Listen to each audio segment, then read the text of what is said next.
So this video, there is 1, 2, 3, 4, 5, 6, 7, 8, 9, 10 books. I think there's only 10. I went to 2 bookstores in South Carolina when I was kind of down there for a work conference. I went to a queer bookshop and then also a used bookshop. And oh my gosh, the used bookstore. It only had 30 minutes before closing, but if I could have, I would have stayed there for hours. So yeah, let me see the best way to do this, because there were some hardcovers that were BOGO that I bought. Okay, yeah, that's all. They were mystery, because I kind of want to branch out, because I was doing Agatha Christie, and sometimes you need a break. This one is by Patricia Cornwell, Cause of Death. And it's the authors.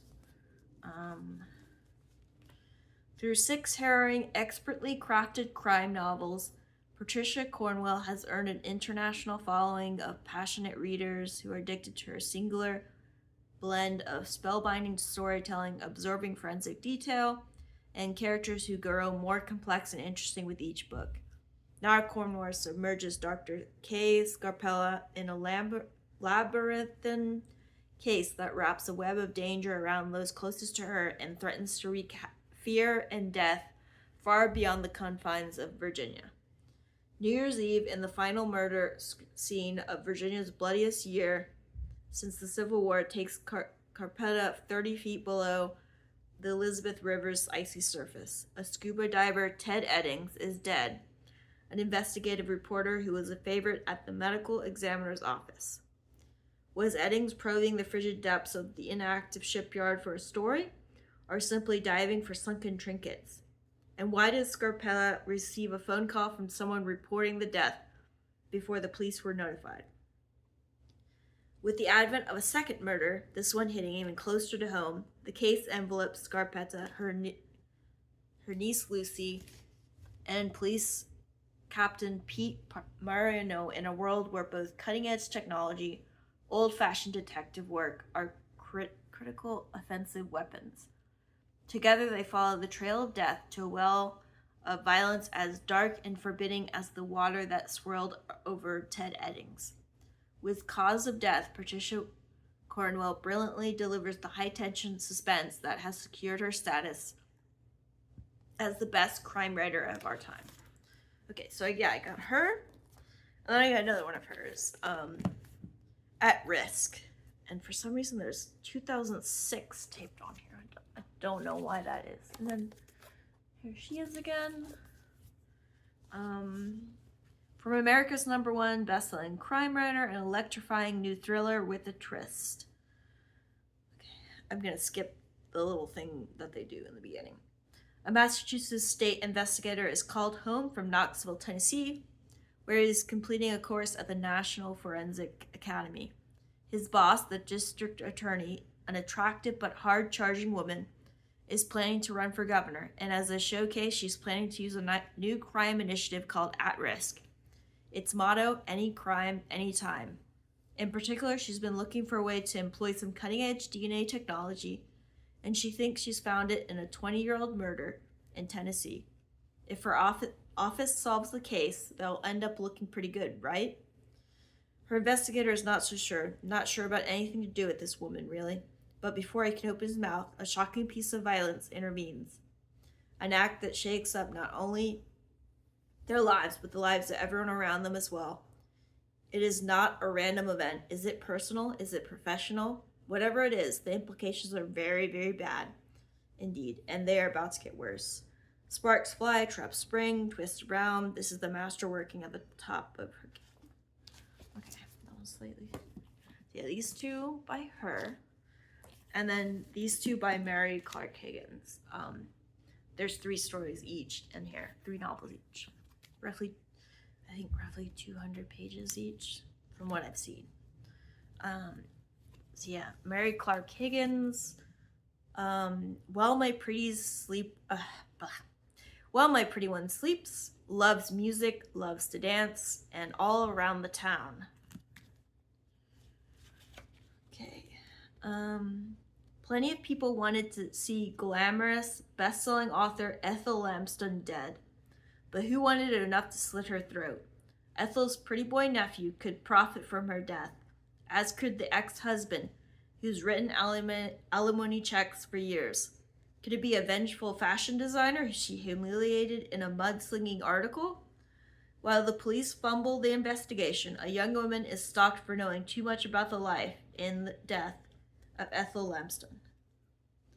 Okay, so that's that one. And then I guess over here, okay, yep.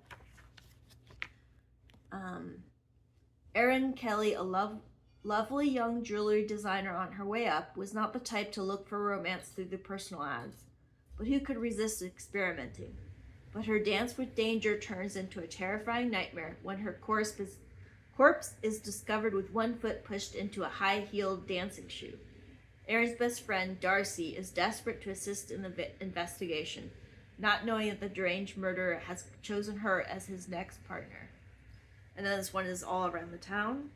Abducted as a young girl and subjected to years of unspeakable abuse, Laurie Kenton had the incredible good fortune to escape from her captor and grow up to become a seemingly normal young woman. But when her parents die in an accident, Laurie's personality disintegrates. Now she is under arrest for the brutal murder of a handsome English professor, and only the truth about her traumatic past can save her. So yeah, that's 3 stories in one. No author picture in the back. Yeah, this one is Weep No More, My Lady, Still Watch, and a Cry in the Night. Oh, okay, here she is. There she is. Okay. Weep No More, My Lady. A movie star plunges her penthouse terrace to her death. Oh, plunges from her penthouse terrace to her death. Was it a crime of passion committed by her angry fiancé? Against a California background that sparkles with sun, money, and glamour, Elizabeth Lang stalks her sister's murderer. Still Watch. Broadcast journalist Pat Traymore comes to Washington to do a piece on the senator and vice presidential nominee Abigail Jennings, but also to discover the truth behind her own mysterious past. Despite anonymous warnings to stay away, Pat continues her search, revealing dark secrets that threaten to end the senator's political career and Pat's life. And then A Cry in the Night. Love at first sight, a fairy tale marriage to the perfect man. Jenny McPartlin changes her whole life for love, but once she moves her children to her new home, her dreams come true becomes a nightmare. Okay. Yeah, that's two by her. So these were the BOGO hardcover mysteries. And let's see. I got this one is A History of Britain by Simon Scala. Black book. Does it have pictures? I almost feel like this would be a picture book. Oh, the covers are really.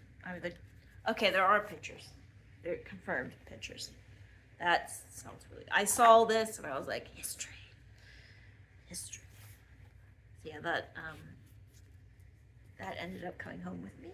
And another history book, Post-War: A History of Europe Since 1945 by Tony Judt. And it's a very big book. I think I have the audiobook of this on one of the many audiobook platforms that I've okay, and I got 2 horror books. I hope I haven't read that one before, not wondering if I have.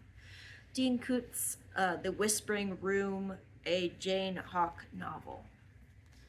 A mild-mannered school teacher takes her own life and many others in a shocking act of carnage. When her disturbing secret journal is discovered, it seems certain that she must have been insane, but Jane Hawk knows better. In the wake of her husband's inexplicable suicide and scores of equally mysterious deaths, Jane picks up the trail of a secret cabal of powerful players bent on hijacking America's future by terrifying means for monstrous ends. but they never banked on a highly trained FBI agent gone rogue who's determined to take them down, even as she becomes the nation's most wanted fugitive. Driven by love for her lost husband and fear for their 5-year-old son, Jane Hawk becomes an unstoppable predator. Her prey will have nowhere to run when her shadow falls across them. Okay, so I haven't really read, I don't know if I've ever read one of his novels, so, good way to dip in there. This one is Patient Zero. Oh, did I show the cover? No. My bad. Patient Zero, a Joe Ledger novel by Jonathan Mayberry. So I feel like I read one of his stories before, but I'm not sure. I could be wrong.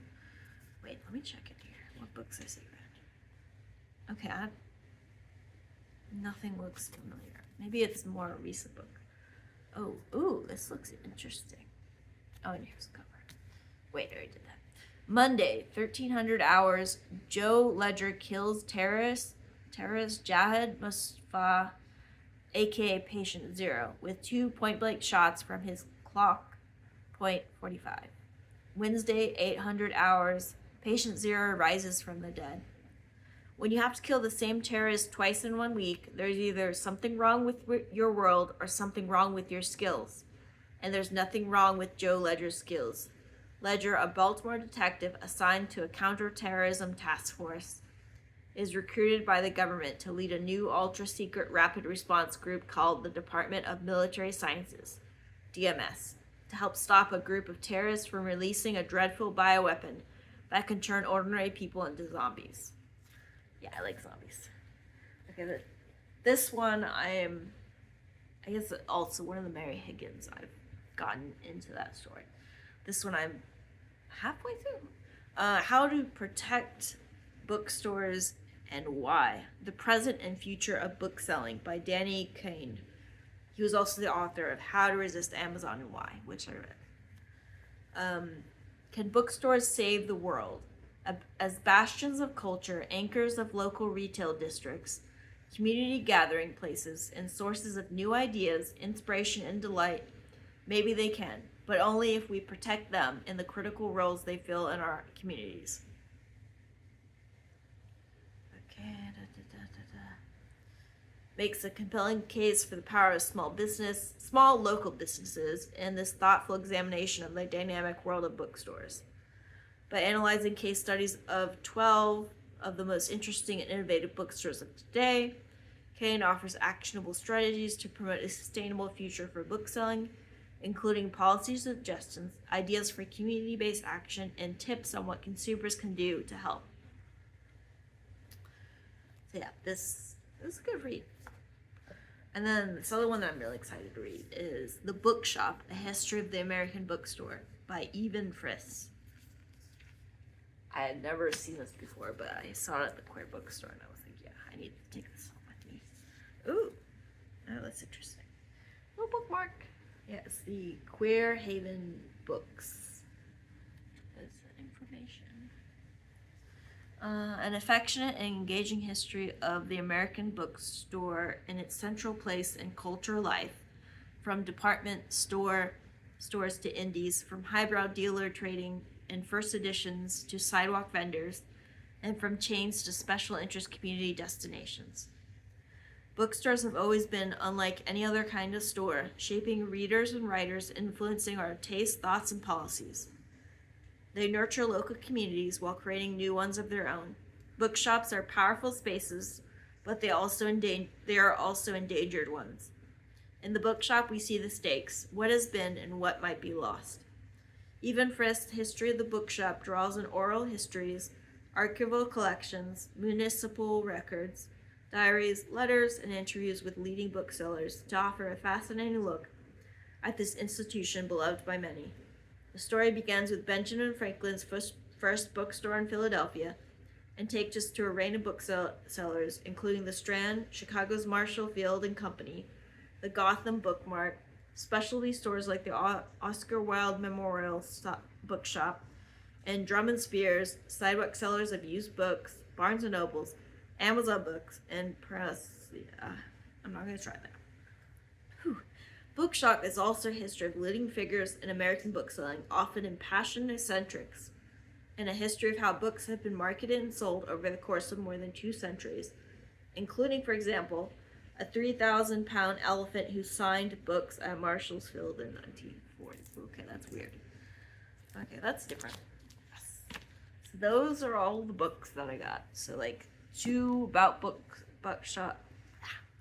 bookshops, 2 horror, 2 mystery, and 2 history. So yeah, that's it. Thank you. Bye.